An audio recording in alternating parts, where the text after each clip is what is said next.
Blue stone नतीजों के बाद चला था और यहाँ पर अब जो है कुछ प्रॉफिट बुकिंग हमें देखने को मिली। कल्याण ने अच्छी रैली दी है और अभी भी ऊपर के स्तरों की तरफ भी बढ़ता हुआ नजर आ रहा है।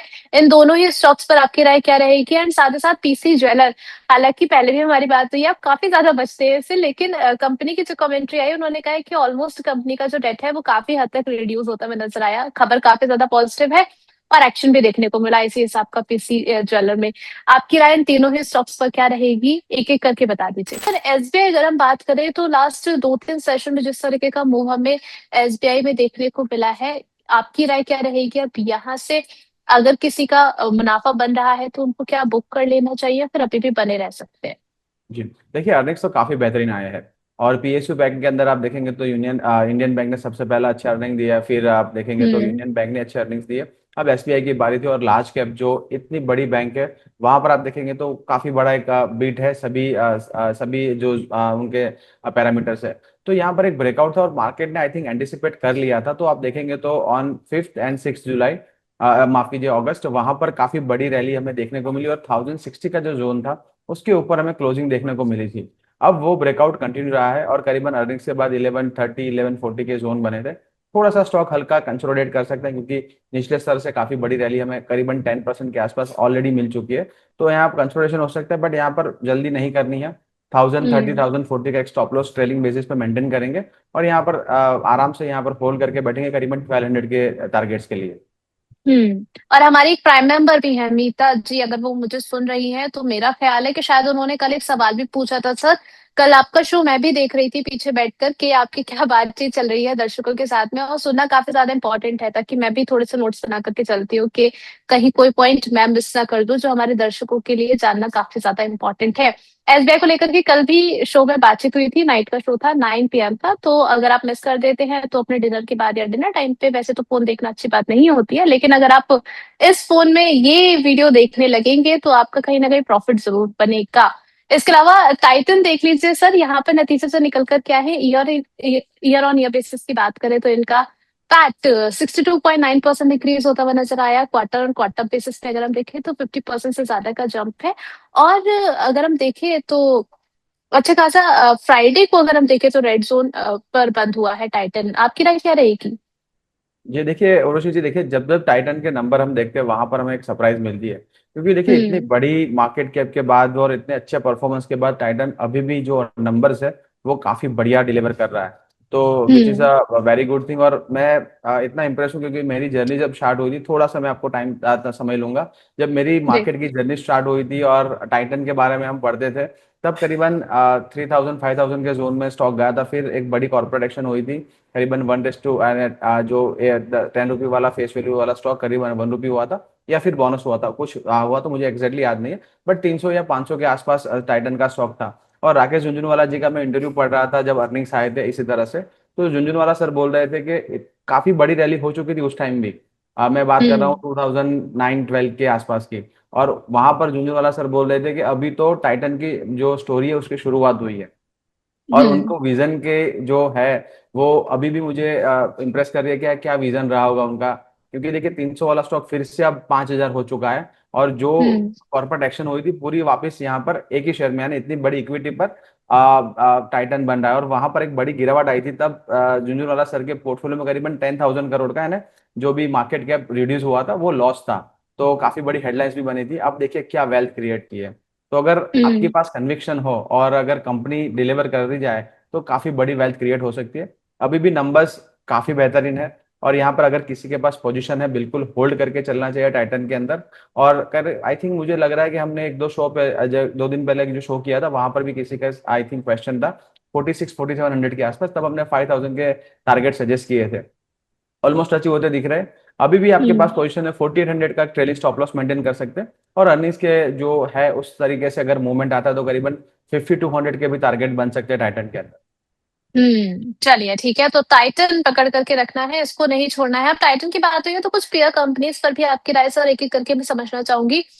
ब्लू स्टोन नतीजों के बाद चला था, और यहाँ पर अब जो है कुछ प्रॉफिट बुकिंग हमें देखने को मिली। कल्याण ने अच्छी रैली दी है और अभी भी ऊपर के स्तरों की तरफ भी बढ़ता हुआ नजर आ रहा है। इन दोनों ही स्टॉक्स पर आपकी राय क्या रहेगी? एंड साथ ही साथ पीसी ज्वेलर, हालांकि पहले भी हमारी बात हुई है, आप काफी ज्यादा बचते हैं इससे, लेकिन कंपनी की जो कमेंट्री आई उन्होंने कहा है कि ऑलमोस्ट कंपनी का जो डेट है वो काफी हद तक रिड्यूस होता हुआ नजर आया। खबर काफी ज्यादा पॉजिटिव है और एक्शन भी देखने को मिला इसी हिसाब का पीसी ज्वेलर में। आपकी राय इन तीनों ही स्टॉक्स पर क्या रहेगी, एक एक करके बता दीजिए। जी, देखिए ब्लू स्टोन में तो अर्निंग्स के बाद यहाँ पर भी बढ़िया रैली देखने को मिली थी, और उसी जो रैली है, अगर अब मैं बात करूँ टेक्निकली, तो 22 जुलाई की जो कैंडल है, उसी के जोन में यहाँ पर स्टॉक कंसोलिडेट कर रहा है, और एक अच्छे यहाँ पर पैटर्न्स भी बन रहे हैं, और एक आईपीओ बेस्ड ब्रेकआउट भी है, तो यहाँ पर बने रहने की सलाह है। ट्रेलिंग स्टॉप लॉस वुड भी 770, अगर आपका बिल्कुल शॉर्ट टर्म का व्यू है। अगर थोड़ा सा लॉन्गर टर्म व्यू है तो करीबन 700 के स्टॉप लॉस के साथ अगर कोई गिरावट आती है तो बने रह सकते हैं, और यहाँ पर थोड़ा आप अगर ऐड करना है तो ऐड भी कर सकते हैं। यहाँ पर अगर ये ब्रेकआउट जो जिस तरह से जो सेक्टर टेलविंड है, यहाँ पर ये ब्रेकआउट सस्टेन हो सकता है, और अगर ऊपर के लेवल भी बन सकते हैं। कल्याण की हम्म। अगर बात करें तो कल्याण में बड़ी रैली हो चुकी थी। 650 के हम्म। आसपास हमने सजेस्ट किया था थोड़ा सा करेक्शन आ सकता है। वो करेक्शन देखिए 560 तक गया, बॉट इन हो चुका है, और फिर से कल्याण रेडी है अपने नए जोन के लिए। बट हो सकता है थोड़ा सा स्टॉक यहाँ पर कंसोलिडेट कर सकता है। बट यहाँ पर भी काफी बढ़िया यहाँ पर जो ट्रेड है इंटैक्ट है।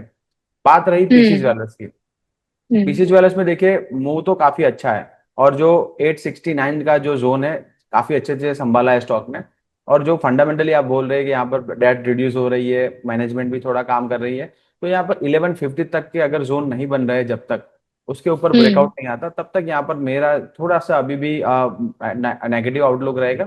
बट जैसे 1150 के जोन निकालता है, स्टॉक रेडी है करीबन 16 के लिए, और आपका फिर स्टॉप लॉस आ जाएगा 950 का। तो अगर टेक्निकली प्ले करना चाहते हैं बिल्कुल शॉर्ट टर्म के लिए, छोटे कैपिटल के हम्म। साथ, तो बिल्कुल यहाँ पर एक ब्रेकआउट का चांसेस है। बट मैं लॉन्ग टर्म के लिए यहाँ पर पूरा कैपिटल डिप्लॉय करने की सलाह नहीं दूंगा। चलिए, तो 1150 का जो लेवल है काफी ज्यादा इंपॉर्टेंट है पीसी ज्वेलर में, उसके बाद ही यहाँ पर कुछ अच्छी तेजी देखने को मिल सकती है। अच्छा सर, आपका जो नाइट शो है उस पर हमारे एक दर्शक का फीडबैक आया है, कमेंट आया है, जो आपके लिए जानना काफी ज्यादा इंपॉर्टेंट है। दीपक जी है, कह रहे हैं कि वरुण सर, आप जो 9 PM पर लाइव आते हैं उसमें गोल्ड, सिल्वर, क्रूड ऑयल और नेचुरल गैस में लास्ट में एनालिसिस मैंडेटरी करें, जैसे कि आप निफ्टी पर बताते हैं। बिल्कुल दीपेश जी, आपकी जो है आपकी राय है सर आंखों पर, और हम इंक्लूड करना शुरू करेंगे। कल इनफैक्ट मैं करने वाला था, बट जो सेशन है काफी लंबा चल गया, क्योंकि हम्म। हम करीबन 35-40 मिनट्स का सेशन करते हैं। बट दर्शकों के हम्म। सवाल इतने आ रहे थे, और कल तो मैंने टाइम ज्यादा नहीं लिया था या इंडेसिस एक्सप्लेन करने में। तो बट दर्शकों के सवाल इतने आ रहे थे, और काफी सारे लोग जुड़ चुके थे, तो काफी सारे हम्म। क्वेश्चंस तो मिस हो गए थे गुरुशी जी। अगर आप मेरा जो आप आई थिंक बैकएंड से देख भी रहे थे, और हमें क्लोज करना पड़ा शो, क्योंकि डिनर भी बाकी था और फैमिली भी वेट कर रही थी। बट बिल्कुल हाँ। दीपेश जी, हम इंक्लूड करेंगे, और ज्यादा इंटरेक्टिव बनाने की कोशिश करेंगे, जिससे ज्यादा डेटा पॉइंट निकल के आए, और आपको मजा भी आए। दूसरा, एक हमारे जो वीडियो फेयर, आई थिंक हसमुख जी या दूसरे किसी पटेल करके सरनेम था, उनका आईडी था, उन्होंने बताया था कि सर आपकी पर्सनालिटी और नॉलेज अच्छा है, तो उसके लिए धन्यवाद। और उन्होंने एक फीडबैक भी दिया था, थोड़ा सा आप एक्सप्लेन ज्यादा करेंगे तो थोड़ा कॉन्फिडेंस और बढ़ेगा। तो बिल्कुल मैं वो कोशिश हम्म। करूंगा एक्सप्लेन करने की थोड़ा डीप में, तो आपकी हम्म। जो नॉलेज है और आपका जो कॉन्फिडेंस है और बढ़ता रहे। चलिए, मैं भी कोशिश करती हूँ। अब चूंकि एक ही टाइम पे आप डिनर भी करना इंपॉर्टेंट है, अगर आप पेट पूजा ही नहीं करेंगे तो काम कैसे कर पाएंगे? मुझसे तो बिल्कुल नहीं हो पाता। तो इसलिए हम सैटरडे का शो आपके लिए लेकर के आते हैं, ताकि आराम से यहाँ पर बैठ करके बातचीत की जा सके। अगर बैकएंड पे यहाँ पर वरुण सर, आप जब तक मैं बोल रही हूँ आपके पास टाइम है, आप बैकएंड पे कुछ कुछ खा पी सकते हैं। हाँ। पूरी आपके पास यहाँ पर जो है वो छूट है। तो ऐसे करके बातचीत चलती रहेगी, और आप लोग इसी तरीके से अपने फीडबैक हमारे साथ शेयर करते रहिए वरुण सर। हम कोशिश करेंगे कि आपके लिए जितने भी आपके सजेशन हो उस पर वर्कआउट जरूर किया जाए। अच्छा, इसी के साथ आगे एक इनका सवाल भी आया सर, ग्लेनमार्क फार्मा को लेकर के। कह रहे हैं कि ग्लेनमार्क फार्मा ब्रेकआउट के पास है और ऊपर लिक्विडिटी भी है, स्विंग के ऑप्शन में ब्रेकआउट पर पोजीशन बना सकते हैं क्या? और डॉक्टर रेड्डीज में बाउंस के लिए वीकली पर कमजोर है, डेली पर स्विंग व्यू। अच्छा ठीक है, ये आप समझ रहे होंगे सर क्या जानना चाह रहे हैं ये, डॉक्टर रेड्डीज और ग्लेनमार्क फार्मा। जी, देखिए दीपेश जी की अगर बात करूँ, ऋषि जी, काफी जो पुराने प्लेटफॉर्म पर मैं जा रहा था, हमारे एक एंकर थे उनके पास भी जा रहा था, तो वहां पर भी दीपेश जी का ट्रेडिंग स्टाइल काफी अच्छा था। मेरे पर्सनल हम्म। यूट्यूब चैनल पर भी वो जुड़े रहे काफी बार, और वहां पर भी काफी सारे कमेंट करते हैं, और उनका जो हम्म। ट्रेडिंग स्टाइल है वो काफी अच्छे ट्रेडर है। तो दीपेश जी को वहां पर तो आप देखिए काफी अच्छी पोजिशनिंग लेके आते हैं और एनालिसिस भी उनका अच्छा होता है। डॉक्टर रेड्डीज पर हम्म। मैं अभी भी अवॉइड करूंगा, क्योंकि दीपेश जी आई थिंक बुलिश है करीबन 1250 के जोन से, तब से मैं अवॉइड की सलाह दे रहा हूँ। और वहां पर करीबन अर्निंग्स के बाद डॉक्टर रेड्डी करीबन 1100 तक भी यहाँ पर जर्नी करके आया, अभी भी नेगेटिव है।